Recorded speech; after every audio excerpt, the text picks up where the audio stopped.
man right there. It's a real black man right there. I'm gonna tell you. First of all, I got to start off by humbly saying thank you all for coming out here.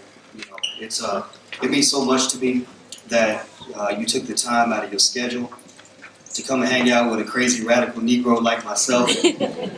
Because hanging out with me might get you in some trouble. But you know, I tell you what,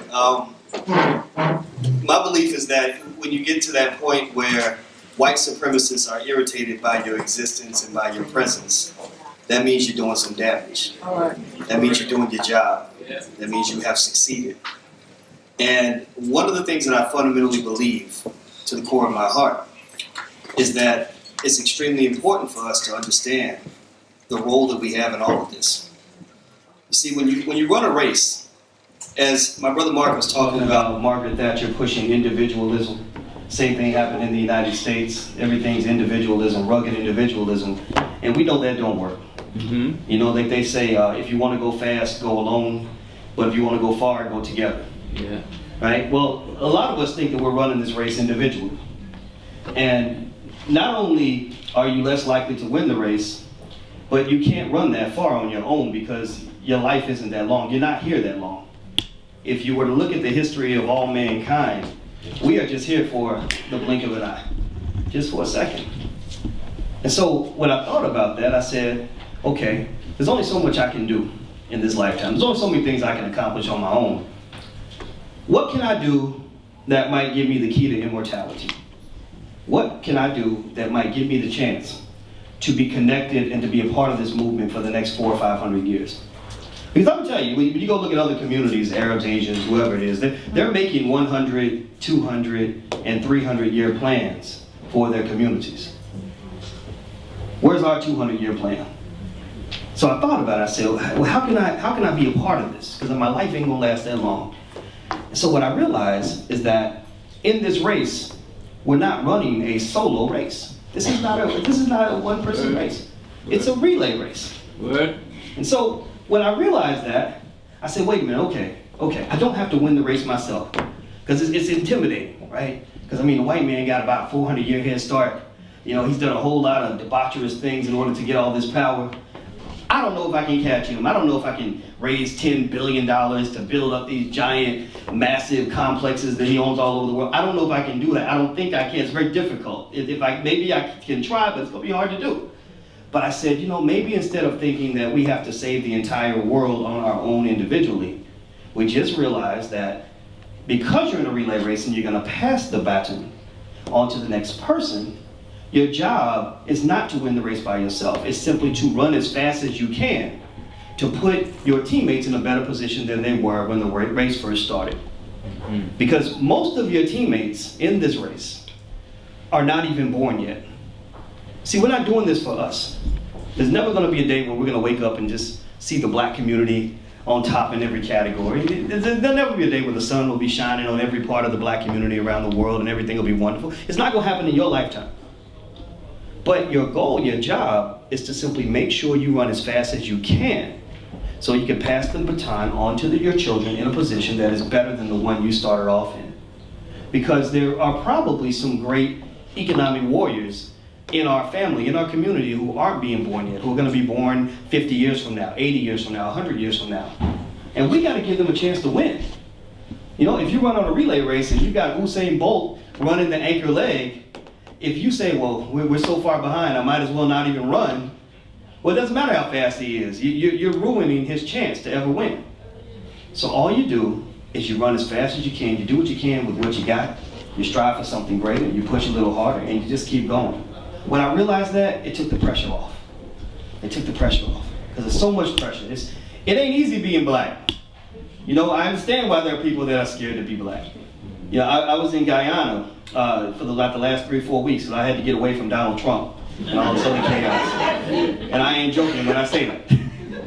And I was in Guyana, and there was a brother who said to me, he said, you know, you have this thing called the Black Business School, and I think it's great, and you should bring that here because we need to learn financial literacy, and the black people here need to learn how to invest and build wealth and everything. I said, that's a great idea, man. Okay, sure. Let's talk about it. How do we make this happen? And he said, well, there's one problem. he said, you should probably take the word black out because that's going to scare people away. And so my response was, well, fuck you. And fuck the horse you rode in on, because I ain't going to be scared of being black. There should not be a stigma of being who you are. I mean, what's your alternative? I mean, I can try all day, but I ain't never going to be nothing but a black man. I can't be a white man. I will never succeed at being a white man. If I try to become a white man, I will simply be a cheap substitute. And so this idea of being afraid of connecting with each other, this idea of being afraid of being who we are, that's a mental illness. That is a sickness. Right. And from what I've been studying, within Black London, that mental illness is as thick as it is back home in Chicago, where I'm from. It's very thick. I've seen some black people here don't even know they black. Somebody got to send them a memo or something like, you know you ain't white. What's wrong with you? And so, in fact, that makes me think about this little incident that happened once I got off the plane. Anybody hear about that? Okay.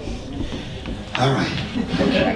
What am I supposed to say officially? I'm officially supposed to say that immigration has allowed me to stay just long enough to give the speech, and that I'm not being compensated, and that I'm going to have my black ass on the plane Sunday morning because they want me to get the fuck out.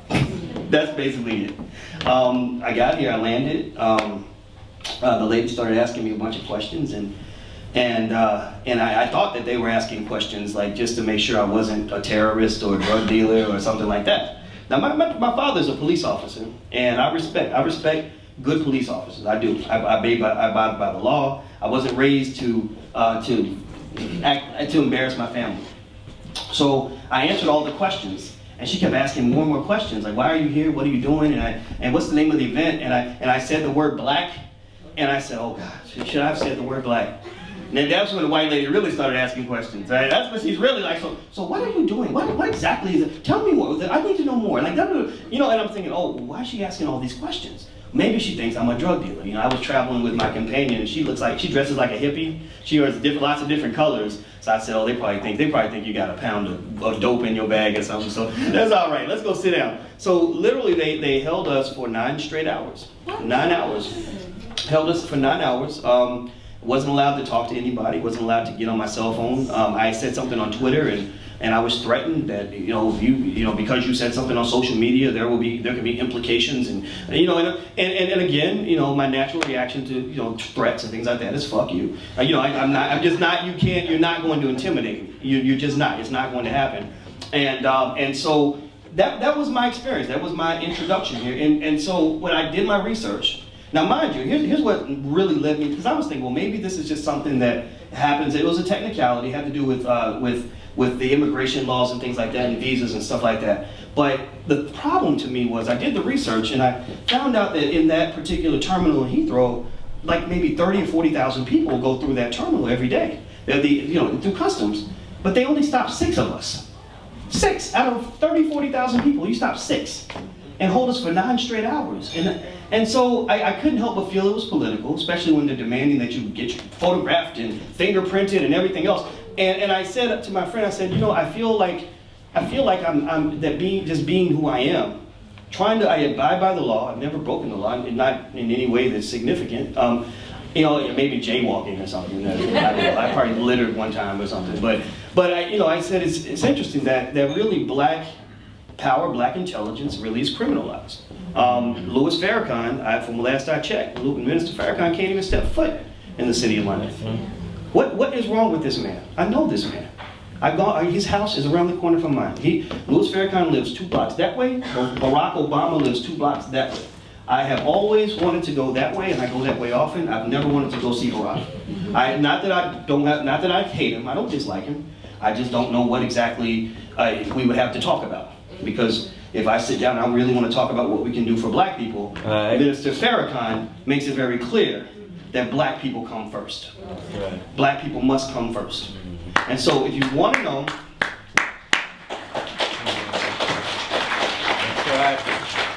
so if you want to know my ideology on all of this, it's very, very basic. Black people must come first. You see, and the reason it's important to communicate that repeatedly is because you're not used to putting yourselves first. You're not used to seeing your political leaders put you first. Come on. You're not used to seeing anybody put you first.